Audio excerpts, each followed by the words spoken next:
भक्ताच्या पायाखालची माती जर भगवंताच्या माथ्याला लावली तर भगवंताचं डोकं थांबतं. भक्त असं काय करतो ज्याने तो भगवंताला एवढा प्रिय होऊन जातो? भक्त देवासाठी काय करत नाही. हम्म. कारण जेव्हा गोकुळ सोडून भगवंत गेले द्वारकेमध्ये, एक दिवस भगवंताचं खूप डोकं दुखत होतं आणि नारद महर्षी फिरत फिरत आले आणि त्यांनी बघितलं की भगवंत बसलेले आहेत. अत्यंत दयनीय अवस्था आहे, डोक्याला हात लावलेला आहे. बाबा, भगवंताला काय झालं असेल? तेव्हा त्यांनी विचारलं की तुम्ही असे का बसलेले आहात? तेव्हा त्यांनी सांगितलं की माझं फार डोकं दुखतंय. तेव्हा नारदजी म्हणाले की मग तुम्ही वैद्यांना बोलवा. ते म्हणे सर्व वैद्य येऊन गेलेत परंतु माझं डोकं थांबत नाही. ते म्हणे काहीतरी उपाय असेल. म्हणे हो, माझ्या भक्ताच्या पायाखालची जी माती आहे ना, तिचा जर लेप करून माझ्या माथ्याला लावला तर माझं डोकं शांत होईल.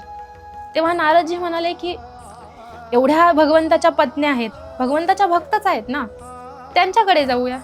मग नारदजी म्हणाले, उत्साहाने नारदजी बोलत होते की ठीक आहे देवा, मी जातो आणि माती घेऊन येतो. 16,108 भगवंताच्या बायका आहेत. हो. सुरुवात रुक्मिणीपासून झाली ते शेवटच्या पत्नीपर्यंत.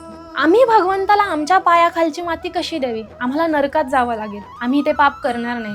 सगळ्यांचं एकच उत्तर आलं. पूर्ण द्वारकेमध्ये ते फिरले, तिथे तेच उत्तर आलं आणि ते तसेच भगवंताकडे परत आले. तेव्हा भगवंत म्हणाले, एकदा गोकुळात जाऊन बघा, तिथे माझे भक्त आहेत. तेव्हा नारद म्हणाले, काय आहे त्या गोकुळात? ते गवळी आहेत, ते गोपाळ आहेत, त्यांच्या पायाखालची माती. तेव्हा भगवंत म्हणाले, एकदा जाऊन तर बघा. तेव्हा नारदजी आपलं भजन करत करत गोकुळात गेले. गवळणी नेहमी सारख्या बसलेल्याच होत्या.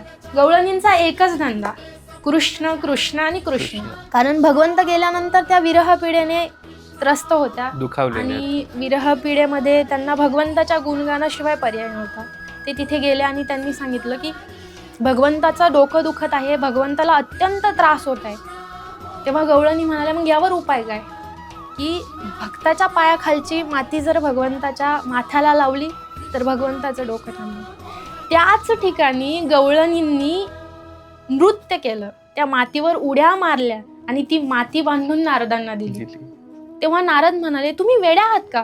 तुम्हाला नरकात जावं लागेल तुमच्या पायाखालची माती जर देवाच्या माथ्याला लावली तर. तेव्हा त्या म्हणाल्या, आम्ही त्याच्यासाठी कुठेही जायला तयार आहोत. तो बरा असला पाहिजे, त्याचं डोकं राहिलं पाहिजे. त्याच्या विरहामध्ये आम्ही नरकच भोगतोय, आमच्यासाठी तो महत्वाचा आहे. तुम्ही ही माती घेऊन जा. हे आहे प्रेम, ही आहे भक्ती. आणि भक्त देवासाठी काहीही करायला तयार असतो, कारण तिथे उद्देश फक्त आणि फक्त प्रेम करणं असतं.